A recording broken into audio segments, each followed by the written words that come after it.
রমাদান নিয়ে আমাদের কিছু মিসকনসেপশন আছে, যে আমরা এমন মনে করি যে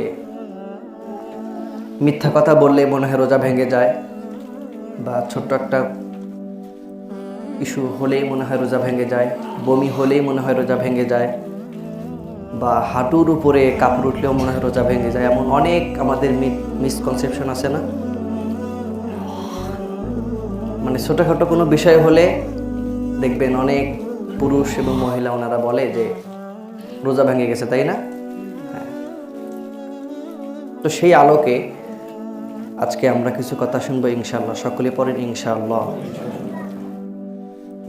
যে বিষয় হলে, যে বিষয় ঘটলে রোজা ভাঙে না, তার মধ্যে প্রথম নম্বর হচ্ছে অনিচ্ছাকৃতভাবে পুরুষের যদি নাইট পাস বা স্বপ্নদোষ যেটাকে বলে, এটা যদি হয়ে যায় তাহলে রোজা ভাঙবে না। তাহলে কি হবে না? রোজা ভেঙে যাবে না।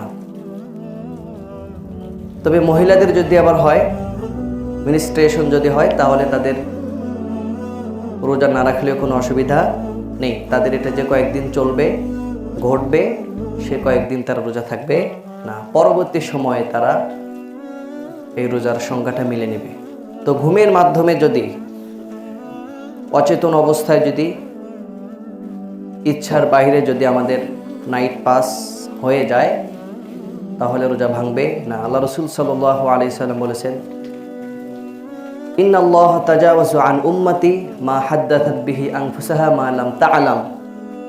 আল্লাহ রাব্বুল আলামিন বান্দার ওই কাজটাকে মাফ করে দেন যেটা বান্দা অনিচ্ছায় করে। কি করে? অনিচ্ছায় করে। মানুষ দেখবেন আপনি একটা বিষয়ে কথা বলতেছেন, কথা বলতেই আছেন, বলতে বলতে এমন একটা হুট করে কথা বলে ফেলছেন যে আপনার মনে নেই। কিন্তু মানুষ যখন শোনে তখন মনোযোগ দিয়েই শোনে। যে বলে সে কিন্তু ওইভাবে মনোযোগ দিয়ে শোনে না, যে শোনে সে যতটা মনোযোগ দিয়ে শোনে, তাই না? আমি যেখানে আলোচনার ভিডিও করি, আপনারা এটা খেয়াল করছেন কিনা, অনেক দিন এমন হয়েছে আমি বলছি যে যারা গরিব মিসকিনের হক সঠিকভাবে আদায় করে, নামাজ রোজা সঠিকভাবে আদায় করে, তাদের জন্য জাহান্নাম ওয়াজিব, নাউজুবিল্লাহ। এটা এডিট করতে গিয়ে আমি পাইছি। আপনারাও তো বলেন নাই, আমিও খেয়াল করি না। কিন্তু যদি মিডিয়া থাকতো এখানে, অনেক বড় একটা সমস্যা হওয়ার সম্ভাবনা ছিল কি না? ছিল। ভাইরাল এবং ভাইরাস দুইটা কিন্তু একই ধরনের শব্দ, একই ক্যাটাগরির শব্দ। ভাইরাসটা হচ্ছে দ্রুত মানুষের শরীরে ছড়িয়ে পড়ে, বিষক্রিয়া। আর ভাইরালটা হচ্ছে অনলাইনের মধ্যে দ্রুত ছড়িয়ে পড়ে। দুইটাই খুব খারাপ জিনিস, ভালো জিনিস না। আপনি অল্প জনের মাঝে দাওয়াত দেন, অল্পদেরকে নিয়ে দিনের কাজ করেন, শান্তি পাবেন। কিন্তু যখন ভাইরাল হয়ে যাবেন তখন অনেক বড় সমস্যা আপনাকে ফেস করতে হবে। তো যাই হোক, বান্দা অনিচ্ছায়, ইচ্ছার বাইরে যে সমস্ত কাজ করে থাকে, না বুঝে, না জেনে, অনিচ্ছায়, ভুলবশত, ঘুমের অবস্থায়, মানে অনিচ্ছায় যত কিছু আছে, এগুলো আল্লাহ রাব্বুল আলামিন কি করে দেন? মাফ করে দেন। তো আমরা জানলাম প্রথমে যে যদি কোনো মানুষের ঘুমের সময় সেমেন আউট হয়ে যায় তাহলে রোজা ভাঙে না। দ্বিতীয় নম্বর হচ্ছে অনিচ্ছাকৃত বমি। কি বমি? অনিচ্ছাকৃত বমি। বমি সাধারণত অনিচ্ছায় হয়। ইচ্ছা করে কেউ বমি করে নাকি? ভাত খাওয়ার পরে আপনি যদি মুখে হাত, একটা আঙ্গুল ঢুকায় দেন, ভিতর থেকে সব কিন্তু বের হয়ে আসবে। তো এত কষ্ট করে রাত্রে ঘুম থেকে উঠে সুন্দরভাবে খাওয়া দাওয়া করে আবার শেষে দুধ কলা দিয়ে ভাত খেলেন, এখন মুখে আঙ্গুল দেবেন নাকি বমি হওয়ার জন্য? তো মানুষ অনিচ্ছায় বমি করে, ইচ্ছায় কখনো বমি করে না। তো এই অনিচ্ছায় যদি কেউ বমি করে, যদি ভিতরে সব কিছুই বের করে দেয়, তাহলে ওই ব্যক্তির রোজা ভাঙবে না। দলিল কি? আল্লাহ রাসূল সাল্লাল্লাহু আলাইহি সাল্লাম বলেছেন, মান যারাআহুল কাইউ ফালাইসা আলাইহি কদাউ ওয়া মান ইসতাতা আমদান ফালইয়াকদি। যে যদি কেউ ইচ্ছায় বমি করে তাহলে সে এর সংজ্ঞাটা আদায় করে নেবে, মানে তার রোজা ভেঙে যাবে। যেই দিন এটা করবে ওই দিনের রোজা পরবর্তী সময় করে নিতে হবে। আর যদি অনিচ্ছায় হয়, ফালাইসা আলাইহি কদা, তার জন্য কি এই সংখ্যা পরিবর্তন করতে হবে না, মানে সংখ্যাটা আদায় করে নিতে হবে না। তো অনিচ্ছায় যদি কারো বমি হয়, আপনি তাকে ওই মাসলা দিতে যাবেন যে রোজা ভাঙছে? হ্যাঁ, অবশ্যই এগুলো মাইকে দেওয়া উচিত ছিল, মাসলা মাসাইলগুলো, তাহলে মহিলারা শুনতে পেত। অনিচ্ছায় বমি বা স্বাভাবিকভাবে যে মানুষ বমিটা করে, এই বমিতে কখনো রোজা ভাঙে না। সারা দিনও যদি সে বমি করতে করতে অবস্থা খারাপ হয়ে যায়, যদি সে একেবারে দুর্বল হয়ে পড়ে, তারপরে তার রোজা ভাঙবে না। কি হবে না? হ্যাঁ, এটা মনে রাখতে হবে, এগুলো মাসালা, রোজা ভাঙবে না। এরপর আরেকটা হচ্ছে, কেউ যদি ভুলে কোনো কিছু খেয়ে ফেলে, ভুলে, গত সপ্তাহে বলেছি অবশ্যই এই বিষয়ে, কেউ যদি ভুলে খেয়ে ফেলে, অনিচ্ছায় খেয়ে ফেলে, তাহলে রোজা ভাঙবে না। এই মাসলাগুলো যখন আমার ছাত্রদের সাথে আলাপ আলোচনা করি, কনভারসেশন করি, এখন ওরা কি বলে জানেন, যে হুজুর ভুল করে কিছু খেয়ে ফেলি, খাও, মানে এখন ইচ্ছা করে ভুল করতেছে আর কি, ছোট মানুষ তো মজা করে বলছে। তো এই ভুল করে যদি আপনি কিছু খান, যদি 1 প্লেট ভাত খান, উজু করার শেষে একটু পানি খেয়ে নেন, বা ফ্রিজে কিছু আছে, প্রচুর গরম, এখন তো গরম নাই, ঠান্ডা পানি বের করে খাইলেন, বা লেবু দিয়ে চিপে খাইলেন, বা এই সময় মানুষ আচার রোদ্রে শুকাতে দেয় না, ছোটোবেলায় যে ভুলটা আমারও হতো, তো আচার খাওয়ার পর মনে হয়েছে যে আমি রোজা। তো অনিচ্ছায় যদি কিছু খেয়ে ফেলেন, তাহলে রোজা ভাঙবে না। হাদিস, আল্লাহ রসুল সাল্লাল্লাহু আলাইহি সাল্লাম বলেছেন, মান নাসিয়া ওয়া হুয়া সাইমুন ফাআকালা আও শারিবা ফালইউতিম্মা সাওমাহু ফাইন্নামা আতআমাহুল্লাহু ওয়া সাকা। যে ব্যক্তি অনিচ্ছায় রোজা থাকা অবস্থায় কোনো কিছু খেয়ে ফেলে, কোনো কিছু পান করে ফেলে, তাহলে ওই ব্যক্তির রোজা আদায় করতে হবে না। কেন? ফাইন্নামা আতআমাহুল্লাহু ওয়া সাকা, কারণ আল্লাহ রাব্বুল আলামিনই তাকে খাওয়াইছেন। কি করছেন? বুঝেন নাই? রোজা থাকায় যে ব্যক্তি ভুল করে কিছু খায়, তাকে কে খাওয়ায়? ফাইন্নামা আতআমাহুল্লাহু ওয়া সাকা।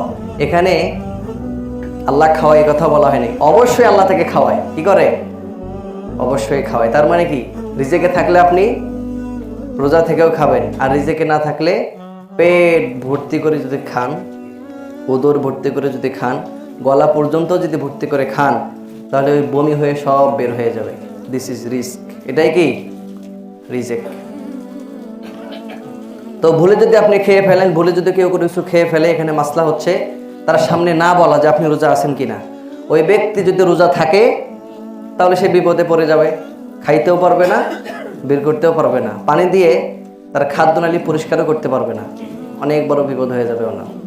এজন্য তাকে বলার দরকার নেই। আর যে রোজা থাকে না, বা হচ্ছে কোনো সমস্যা, তাহলে অবশ্যই সে রোজাদারের সামনে কখনো খাবে না। স্ত্রীর সাথে কেউ যদি স্বাভাবিকভাবে আদর বিনিময় করে, শুয়ে থাকে, গল্প করে, শারীরিক সম্পর্কেও যদি জড়ায়, তার যদি সেমেন আউট না হয়, ইজাকুলেশন যদি না হয়, তাহলে রোজা ভাঙবে না। আয়েশা রাদিয়াল্লাহু আনহা বলেন, ইয়াকব্বিলুনি ওয়া হুয়া সাইমুন ওয়া আনা সাইমাতুন। আয়েশা রাদিয়াল্লাহু আনহা বলেন যে আল্লাহ রাসূল সাল্লাল্লাহু আলাইহি ওয়াসাল্লাম রোজা রেখেছিলেন, আমিও রোজা রেখেছিলাম। রোজা রাখা অবস্থায় আল্লাহ রাসূল সাল্লাল্লাহু আলাইহি ওয়াসাল্লাম আমাকে চুম্বন করেছেন। কি করেছেন? চুম্বন করেছেন। অনেক ব্যক্তি এমন আছে, মানে রোজা হয়েছে জন্যে সেহরির পর থেকে স্ত্রীর সাথে বসেও না, রোজা ভেঙে যাবে এই না জানার কারণে। আপনি সবই করবেন, আপনি সেমেন আউট না হলেই হলো, ইজাকুলেশন না হলেই হলো, গল্প করবেন, হাসাহাসি করবেন, আপনি তাকে ইফতারির সময় একটু রান্নায় সহযোগিতা করলেন, অনেক খুশি হয়। মহিলা মানুষকে যদি রান্নায় একটু সাহায্য করেন, আর কিছু লাগবে না আপনার, দেখবেন যে আপনার সংসার সোনার সংসারে পরিণত হয়েছে। মহিলারা এটা চায় যে তারা একটু আদর পাক, সাহায্য পাক। সাধারণত মানুষ তাদেরকে যেটা করে না, সেটা যদি আপনি করেন, আপনি যদি আনকমন হন, তাহলে আপনার থেকে সুখী পরিবারের কোথাও হবে না। ওই ভাঙ্গা টিনের চালের ভিতর দিয়ে বৃষ্টির দিনে পানি পড়লেও শান্তি থাকবে ভিতরে। শান্তি কোথায়? বক্স খাটের উপরে শান্তি? ওই আপনার পার্টেক্সের ছাদের নিচে, বিল্ডিংয়ের নিচে, 10 তলা 20 তলার নিচে, ওখানে শান্তি নেই। আপনি যাদেরকে ভাবেন যারা অনেক শান্তিতে আছে, আপনি ওদেরকে ভাবেন দিনে একবার, ওরা আপনাকে 24 ঘন্টা আপনাদেরকে নিয়ে ভাবে যে তাদের মতো জীবন যদি আমার হতো, ওই বাসঝাড়েই জীবন কাটিয়ে দিতাম সুখ শান্তিতে থেকে, তারা আপনাকে নিয়ে ভাবে। তো পারিবারিক সুখগুলো নিজেই অবলম্বন করতে হয়, নিজেই এই প্রচেষ্টা ভিতরে রাখতে হয়। তো স্ত্রীর সাথে গল্প করাতে, হাসাহাসি করাতে, একসাথে থাকাতে, একসাথে ঘুমাতে কোনো অসুবিধা নেই। ইজাকুলেশন যদি না হয়, বীর্যপাত যদি না হয়, তাহলে আপনার রোজা ভাঙবে না। এরপরে রমাদানে তো সবাই রোজা থাকে, বেশিরভাগ ছোট্ট মানুষ রোজা থাকাতে আরও কৌতূহলী, ছোটোবেলায় মানুষ। তো দেখবেন যে আপনি তরকারি যে চাকবেন, এই লোকটা আপনি পাচ্ছেন না। কাকে দিয়ে চাকাবেন? যাকে দিয়ে চাকাবেন তার মুখে যাই লাগবে তাই তো বলবে। মনে করেন আপনি শরবত করলেন, ছোট্ট একটা বাচ্চাকে বললেন যে দেখো তো মিষ্টি হয়েছে নাকি, এবং তার মুখে যাই লাগবে সে বলবে মিষ্টি। তো তার পছন্দ তো আপনার পছন্দ হবে না, হবে? হ্যাঁ, আপনি যদি চান যে আমি টেস্ট করে নেব একটু, এই টেস্ট করাতে আপনার রোজার কোনো ক্ষতি হবে না। আমাদের প্রতিষ্ঠানে প্রতিদিন আমি টেস্ট করি, কোনো স্যারেরা পারি না বা ভয় লাগে, এটা ওটা আমি টেস্ট করি, দেখি কী হয়েছে, নিয়ে মুখে কিছুক্ষণ ধরে থাকি। তো এটা করতে পারেন আপনি, একটু টেস্ট করলেন, লবণ টেস্ট করলেন, মিষ্টি টেস্ট করলেন, এই টেস্ট করাতে কোনো অসুবিধা নেই। টেস্ট করে আবার কি করবেন, এটা ফালাই দেবেন। তো এমন আরও অনেক ছোটোখাটো বিষয় আছে যেগুলোতে রোজা ভাঙে না।